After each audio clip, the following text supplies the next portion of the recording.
Hey, if you're like me, experiencing this frozen hellscape, basically if you're in the eastern United States, pretty bad, but here in the Midwest, it's unbelievably cold. I think it's 7 degrees outside right now. I know other people are gonna be like, oh, you sissy, this and that. Well, you know what? That's how I am. That's why I don't own livestock. I've had livestock in weather conditions like this before, and I'm just not built for it. That's why I'm a produce farmer. That's why I like working the hot summers and the cold winters. I just can't do it. But I'm here in my studio, and I decided to talk about agricultural history, specifically United States agricultural history. I mean, it's fascinating to all the men and women that have shaped what we know as modern agriculture. And of course, probably one of the most famous guys would be none other than this guy, John Deere. What a lot of people don't know is he's from Vermont, and he had to leave Vermont because he was running from bankruptcy, or at least that's what I read.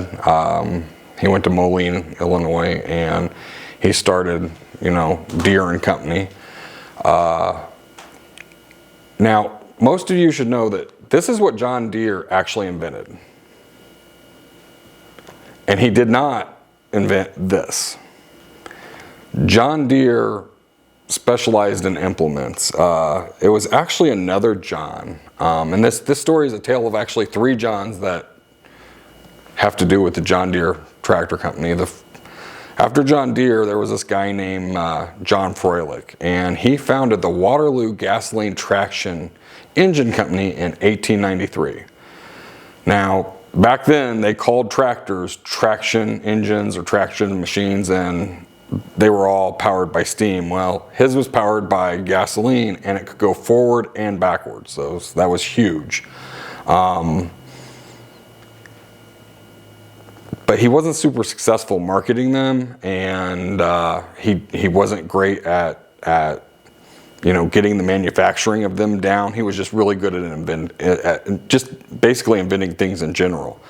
So in 1895, he sold it to a guy by the name of John Miller, and it became the Waterloo Gasoline Engine Company. They produced a very popular tractor in 1913 called the Waterloo Boy Tractor. That's what it was called, and it was green.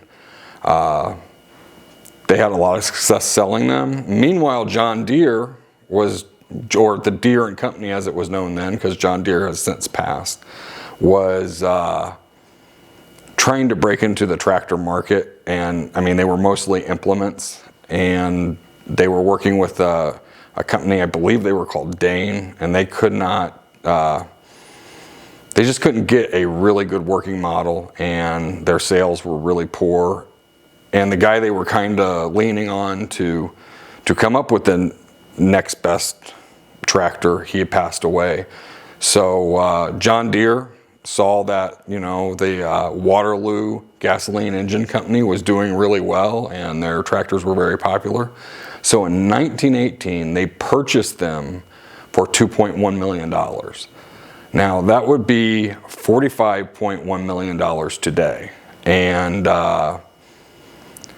after Waterloo sold to Deere and Company, Deere and Company changed their name to John Deere Tractor Company.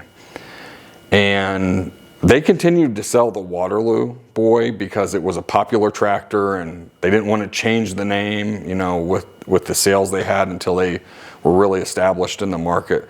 But in 1923, John Deere Tractor Company stopped selling the Water Boy and started to produce the John Deere Model D. Now, John Froelich, who basically came up with the gasoline tractor, that's not the only thing he invented, and agriculture is not the only industry he had touched, especially the fact that his design is what, John Deere that we know of today has rose to prominence on.